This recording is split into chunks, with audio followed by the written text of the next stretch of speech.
का मंदिर जालू। भीमवादी जब भीमवादी भौजी कहालू करे का मस्जिद जालू, करे का मंदिर जालू।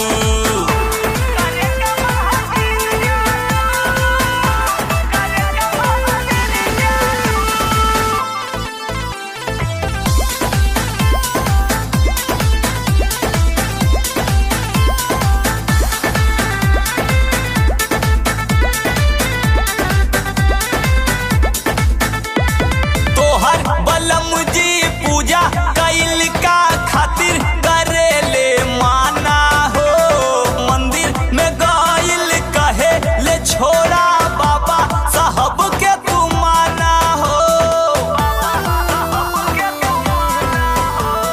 तोहर बलम जी पूजा कैल का खातिर करेले माना हो, मंदिर में गइल कहे ले छोड़ा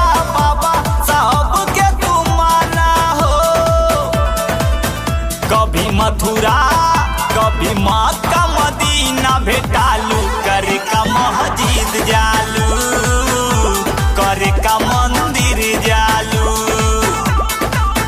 भीमवादी जब भीमवादी भौजी कहालू करे का मस्जिद जालू, करे का मंदिर जालू।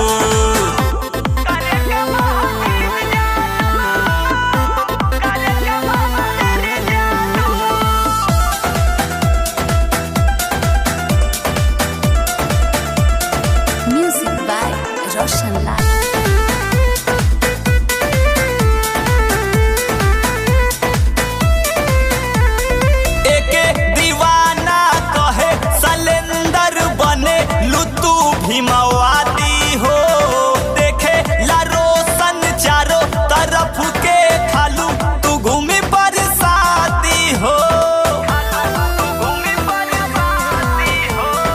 एके दीवाना कहे सलेंदर बने लुतू भीमवादी हो, देखे लायमित चारों तरफ खालू घूमी घूमी के बरसाती हो। बड़ी मनबर भौजी जनालू करे का मस्जिद जालू, करे का मंदिर जालू।